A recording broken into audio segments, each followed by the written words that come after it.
Hi, Chris McGuire again, and I've got more Hey Chris questions. Today I've got, hey Chris, my timing is a problem. I've been playing guitar for a while now.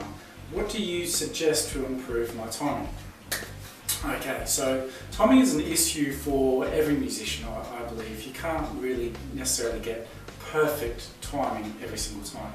It's something that we all have to work with. So a couple of things I would suggest straight away is obviously using a metronome. Hopefully you're doing that if you've isolated that your timing is a problem, so your first step should be to play with the metronome.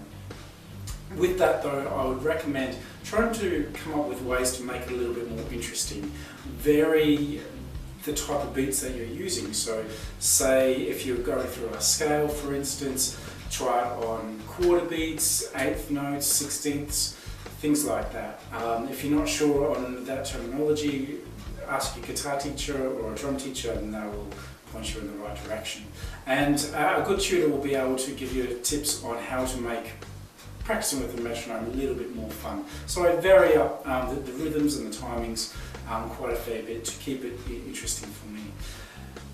Then there's a couple of other things that you can do. There's an app that will take out certain beats, so it can give you a full bar and then a full bar of silence, and then you have to come back in on the beat again. So that's very good. Sometimes it will just leave a beat out, and that's not too bad either, so that's another really good way to go.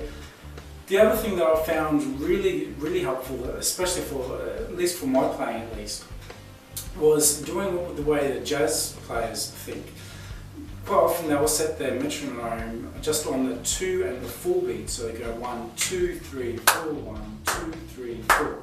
So you set your metronome so it's just doing the 2 clicks, but you count the 1 and the 3 yourself. 1, 2, 3, 4, 1, 2, 3, 4. It does give you a really good jazzy feel, but it really makes you on top of your timing because you don't have that 1 as that click, and that can be a bit of a crutch for a lot of players, especially guitar players. So I would do that as well. I'd recommend that. The next thing is to take some drum lessons. Now it sounds a little bit weird that you're trying to improve your guitar playing and you start learning another instrument, but obviously with drums it's all about timing.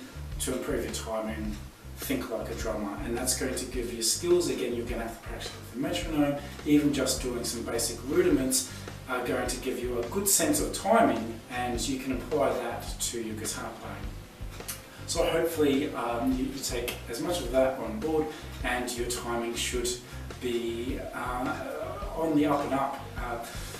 Do note that if timing isn't your natural thing, like it isn't for me, it's an everyday thing. I have to practice timing and practice with the metronome all the time. If I don't, that's when things start to get a little bit sloppy again. So I have to be constantly on it and constantly aware of it. So don't just be a master of it for a couple of weeks and then think you're rock steady, because then you can quickly go backwards again. So keep it as a habit, practicing with the metronome. Hopefully all that helps. If you do have any questions, feel free to email them through at chris@musiccavern.com.au. Cheers, thanks.